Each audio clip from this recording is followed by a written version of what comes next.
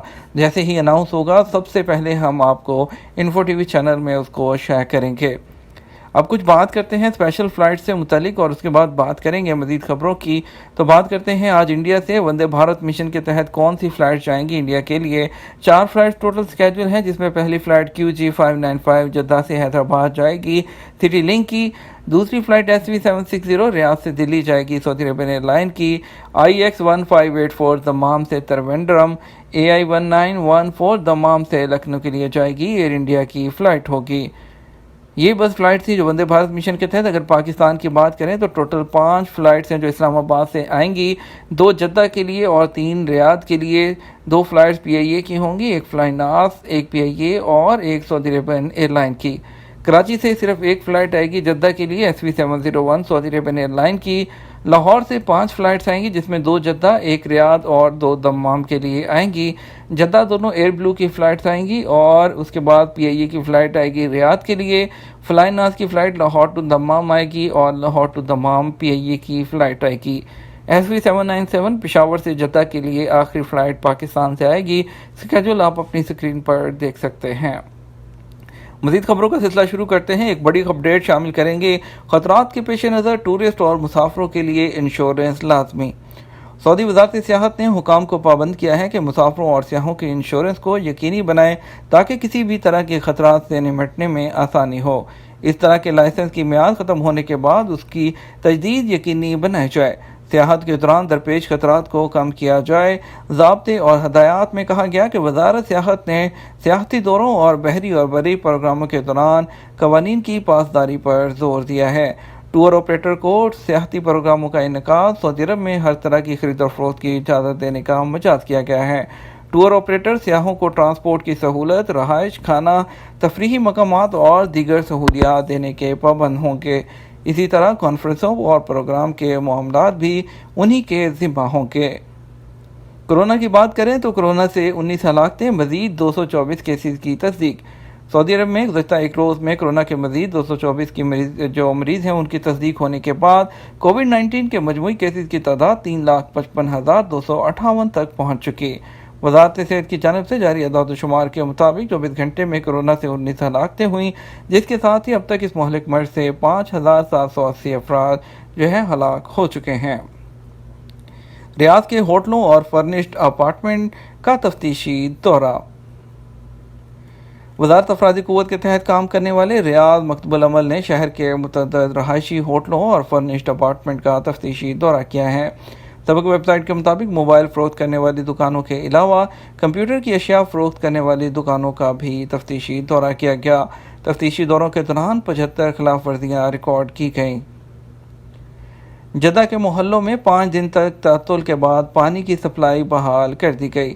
سابق web site کے مطابق پانی کمپنی نے کہا کہ جدہ کے محلوں فیصلیہ، روضہ اسلامہ، محمدیہ، نعیم، زہرہ، نہدہ، خالدیہ اور بوادی میں پانی کی سپلائی بحال کر دی گئی ہے۔ گاڑیوں میں بچوں کی مخصوص سیٹ نہ ہونے پر اب ہوگا چالان۔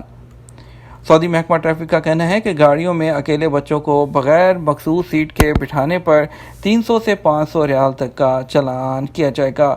ٹریفک پولیس کے قانون کی شق 57 کے تحت گاڑیوں میں بچوں کے لیے مختلف نوعیت کی سیٹ کا انتظام کرنا ضروری ہے، جو ان کی عمر، وزن اور قد کے مناسبت سے کی جائیں۔ یہ تھا ہمارا آج کا نیوز بلیٹن۔ مزید خبروں کے لیے آپ شام 6 بجے کا نیوز بلیٹن دیکھ سکتے ہیں۔ اس کے ساتھ ہم آپ سے اجازت چاہیں گے، ویڈیو کو لائک اور شیئر کیجیے گا۔ آپ کے قیمتی وقت کا شکریہ۔ اپنا خیال رکھیے گا۔ السلام علیکم۔